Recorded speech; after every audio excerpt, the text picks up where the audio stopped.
सभापती महोदय, king Edward memorial hospital म्हणजे KEM आणि उत्तर दिले उपमुख्यमंत्र्यांनी की तसं काही नाही आहे विचार, पण त्यांना अंधारात ठेवून मागून काम सुरू आहे कौशल्य एकलव्य स्मारक हॉस्पिटल करण्याचं. देशात जेव्हा प्लेगची साथ आली होती तेव्हा किंग एडवर्ड नावाच्या व्यक्तीने या रोगावर मात करण्यासाठी या हॉस्पिटलची स्थापना केली होती. तर या व्यक्तीवर एवढा कोणाचा राग आहे की हे नाव बदलायचं? हा किंग एडवर्ड काय कोणतरी जुना अतिरेकी कसाबसारखा आहे का? किंवा हे आता ते फार पूर्वी एक अतिरेकी होता तर आपल्याला नाव बदललंच पाहिजे आता कसंही करून, असं काय आहे का? आणि कौशल्य एकलव्य स्मारक हॉस्पिटल जे नाव करणार तर त्याच्यामध्ये तुम्ही किंग एडवर्डचा मान कसा राखणार? त्या जुन्या नावाचं भुजबळ साहेब नाव कसं राखणार? त्या हॉस्पिटलच्या जवळच भुजबळ साहेब पूर्वी राहत होते, तर ते नाव तुम्ही ठेवणार कसं काय? हा काय म्हणते? हां ते CM साहेबांना माहिती आहे. दुसरं, आता त्याच्यावर तुम्ही काय सांगाल की महाराष्ट्र असोसिएशन रेसिडेंट डॉक्टर या संघटनेचा विरोध आहे, ते ठीक आहे, आम्हाला काही माहिती नाही, आम्ही ते सगळं ओढून टाकू, असं पण तुम्ही करणार ते. पण एवढं सगळं करण्याचा आटापिटा काय? म्हणजे हा माणूस इतका काय वाईट आहे की त्याच्यासाठी तुम्हाला म्हणजे त्याला एकदम पुसून टाका, ह्याला पुसून टाका, त्याला पुसून टाका, कशाला? कारणं काय? इतर म्हणजे तिथे साधे म्हणजे तिकडे बघा निवासी डॉक्टरांचा संपात प्रश्न आहे, लिफ्ट बंद आहेत, स्वच्छतागृह नाही आहेत, अपुऱ्या वसतिगृहाच्या गोष्टी आहेत, तरीसुद्धा पायाभूत सुविधा नाही. त्या सगळ्या गोष्टीकडे दुर्लक्ष. प्रसाद लाड तिकडेच राहतात, त्यांचा जन्म तिकडे विचारात आला, त्यांनी तिकडे जुनियर त्यांनी तिकडेच केले. हे सगळं बरोबर आहे, मी चुकीचं बोलतोय? बरं, दुसरं, ह्याच्या अगोदर महापालिकेमध्ये आमची सत्ता होती, असं काय आहे का की बाबा 100 नावं होती इंग्रजीमधली, ती बाबा बाळासाहेबांच्या शिवसेनेची होती, बाळासाहेबांच्या काळातली, तेव्हा ते 100 मधली 90 इंग्रजी नावं बदलली, तर त्यातली 4 नावं त्यांच्यासमोर द्या आणि मग हे काहीतरी करा.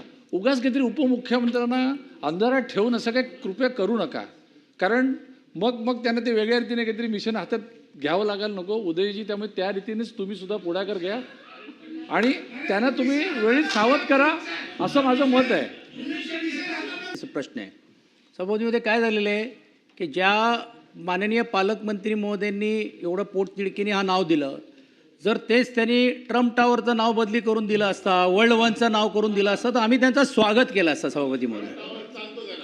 म्हणजे ज्या मानसिकतेतून सभापती महोदय आले, मग तुम्ही सेंट जॉर्ज पण उद्या का बदलणार आहात का?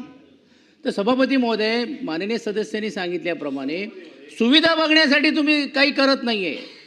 आज 85,000 पेशंट तिकडे आहे सभापती महोदय. ICU नाही, NCIU पण नाही आहे लहान मुलांसाठी. तिकडे जे वाडिया हॉस्पिटल गेलं तेव्हा तुम्ही केमला जात नाही. पेशंट बाहेर तिकडे रस्त्यावरती आपल्याला बेड लावून करावं लागतं सभापती महोदय. माझा एवढं स्पेसिफिक म्हणणं आहे की आमच्या सर्वांच्या भावना या विषयावरती तीव्र आहे, तिकडच्या स्थानिकांचे पण आहेत, माडसारख्या संस्थेने पण याला विरोध केलेला आहे. मग त्यांचा संप झाल्यानंतर तुम्ही चूप बसणार का? म्हणून सभापती महोदय, आज माननीय मंत्री महोदयांनी जाहीर करावं की असा जरी कोणाचा जरी प्रस्ताव आला तरी आम्ही तो प्रस्ताव मान्य करणार नाही. असं आपण करणार आहात का? सभापती महोदय, मंत्री महोदयांचं उत्तर सकारात्मक आहे असं आम्ही समजतोय. मंत्री महोदयांच्या मनामध्ये ही इच्छा आहे. फक्त प्रश्न असा आहे की ज्या वेळेला मंत्री महोदय ह्या वेळेला उत्तर द्यायला येतात इकडे आणि सांगतात की याच्यावरती आता विचार करावा लागेल, तपासावा लागेल, आम्ही प्रश्न 30 दिवस अगोदर देतो आणि आमची अशी अपेक्षा असते की ज्या वेळेला 30 दिवसानंतर आमचा प्रश्न येणार. हा काही काल विचारलेला प्रश्न नाहीये आणि तो प्रश्न लॉटरी देतो, त्याच्यामुळे त्याच्यावरती सविस्तर चर्चा करून आम्हाला अशी अपेक्षा असते की मंत्री महोदयांकडनं ठोस उत्तर येईल. 30 दिवस त्यांच्याकडे असतात ह्या सगळा गोषवारा घ्यायला, त्याच्यावरचे निर्णय घ्यायला, आणि 30 दिवसानंतर देखील आत्ता आम्हाला जर असं उत्तर मिळत असेल की याच्यावरती बघावं लागेल, तपासावं लागेल, चर्चा करावी लागेल, तर हे काय मला वाटत नाही विधिमंडळाचं कामकाज बरोबर चाललंय असं मला वाटत नाही. साधा प्रश्न मिलिंद नार्वेकरांनी विचारलेला आहे, कारण याच्या बाबतीमध्ये लोकांच्या भावना तीव्र आहेत. हे जगप्रसिद्ध आहे, हे हॉस्पिटल जगप्रसिद्ध आहे आणि जो प्रवीण दरेकरांनी विचारलेला प्रश्न बरोबर आहे की नावाच्या बाबतीमध्ये जेवढा आग्रह पालकमंत्री धरतायत त्याच्यापेक्षा जास्त आग्रह जर लोकांना सुविधा देण्यामध्ये धरल्या असत्या तर आम्ही देखील सगळ्यांनी मिळून त्यांना सपोर्ट केला असता. परंतु नावासाठी हे सगळं चाललंय. मग यांनी जो विचारलेला प्रश्न बरोबर आहे, तिथे बाजूला ट्रम्प टावर आहे त्यांच्या पुढे, त्याची नावं त्यांना चालतात सगळी. फक्त ही जी काय ऐतिहासिक वास्तू आहेत, ज्या ऐतिहासिक वास्तूला जगप्रसिद्ध मान्यता मिळालेली आहे, अशांची नावं घेऊन त्या सगळ्या सुविधांपासून लोकांचं लक्ष दूर करायचं, या सगळ्या विषयातनं लोकांना बाजूला काढायचं, असं काही षडयंत्र आहे का? त्याच्यामुळे तुमची एकंदर भावना आम्हाला अशी दिसते की हे नाव बदललं नाही पाहिजे.